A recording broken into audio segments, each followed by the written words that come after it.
Did I say that? I can't believe I said that. Next question. White হাউসে আসন্ন বৈঠকের আগে ইউক্রেনের প্রেসিডেন্ট ভ্লাদিমির জেলেনস্কির প্রশংসা করেছেন মার্কিন প্রেসিডেন্ট ডোনাল্ড ট্রাম্প। তিনি বলেছেন জেলেনস্কির প্রতি তার অনেক শ্রদ্ধা আছে। যদিও দিন কয়েক আগেই জেলেনস্কিকে স্বৈরশাসক বলে আখ্যায়িত করেছিলেন মার্কিন রিপাবলিকান এই প্রেসিডেন্ট, তবে এমন কিছু বলেছিলেন কিনা তা এখন আর বিশ্বাস হচ্ছে না ট্রাম্পের।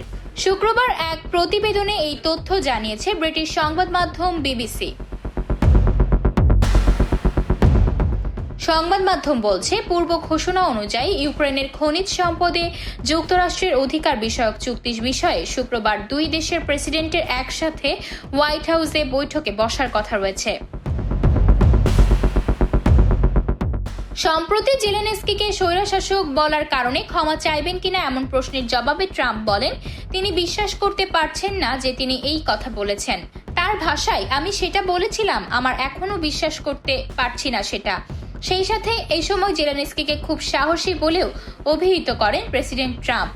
যুক্তরাজ্যের প্রধানমন্ত্রী কেয়ার স্টারমারের সাথে ইউক্রেন রাশিয়া যুদ্ধের অবসান নিয়ে আলোচনা করার পর ডোনাল্ড ট্রাম্প এসব কথা বলেন। তিনি বলেন, ভ্লাদিমির জেলেনস্কির সাথে তার আসন্ন বৈঠক খুব ভালো হবে বলে তিনি আশা করেন এবং শান্তি প্রতিষ্ঠার প্রচেষ্টা খুব দ্রুত গতিতে এগিয়ে যাচ্ছে বলেও দাবি করেন তিনি।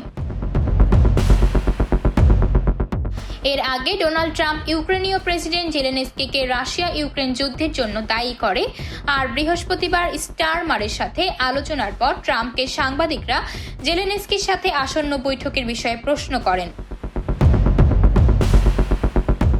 তখন মার্কিন রিপাবলিকান এই প্রেসিডেন্ট বলেন, আমার ধারণা আগামীকাল আমাদের ফলপ্রসূ আলোচনা হবে।